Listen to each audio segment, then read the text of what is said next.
Start looking beyond words, replied the master. Study that person's feelings. Try to understand who is in front of you, the other person's energy, the thought forms that are blocking him, that make him speak in a certain way.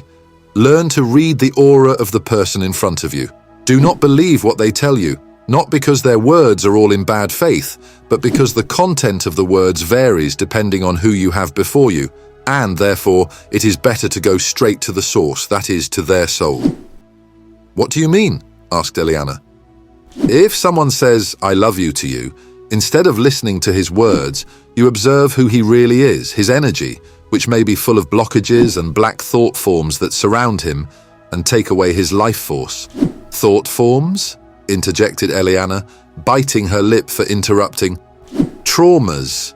Thought forms are traumas that crystallize in you and become little demons that haunt you, obsessions. But these traumas make you nervous, depressed, desperate. So what does that "I love you" mean?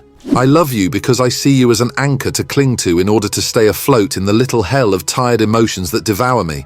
I love you, but am I too nervous and distraught to embrace you? I love you, but I love you, for you who are in the light, means filling your partner or child with caresses and smiles. But if all you have inside is suffering, if the diseases of your shadow thoughts are literally eating you up, what can you give to the other but pain, worry, hysterics, and moaning? If you love a narcissist, he will use you to reflect himself. An inveterate egoist will never really do you a favor or perform an altruistic act. He will not even conceive of your generosity and will blackmail you or repay you with a favor because for him there is no such thing as free love without reward.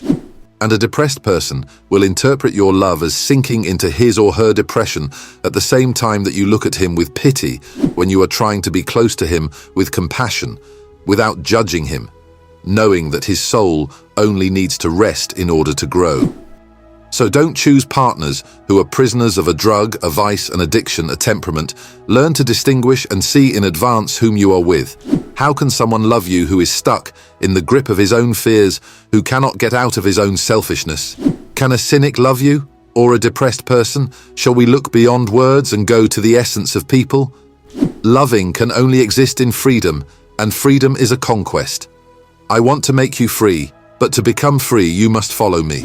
To become free you must continue to do the exercises which I dispense to you, with assiduity and discipline, without effort, but with constancy, without judgment, but with rigor. Only then will you free yourself from the mind that causes judgment, criticism, divisions within yourself.